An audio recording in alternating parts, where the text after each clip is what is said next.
भाई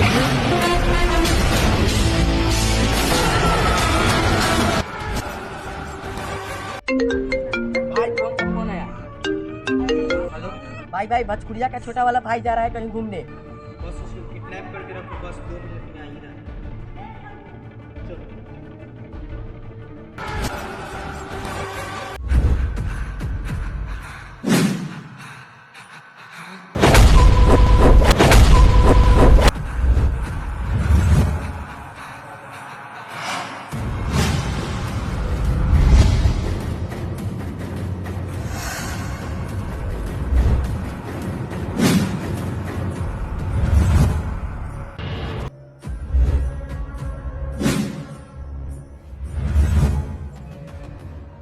अगर तुम्हें जिंदा बचना है तो ये लो भाई तुम खड़ा।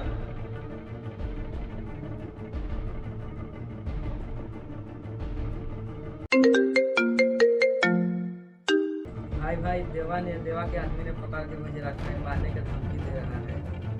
क्या देवा का आदमी ने तुमको किडनैप करके रखा है? बताओ कहाँ से रखा है?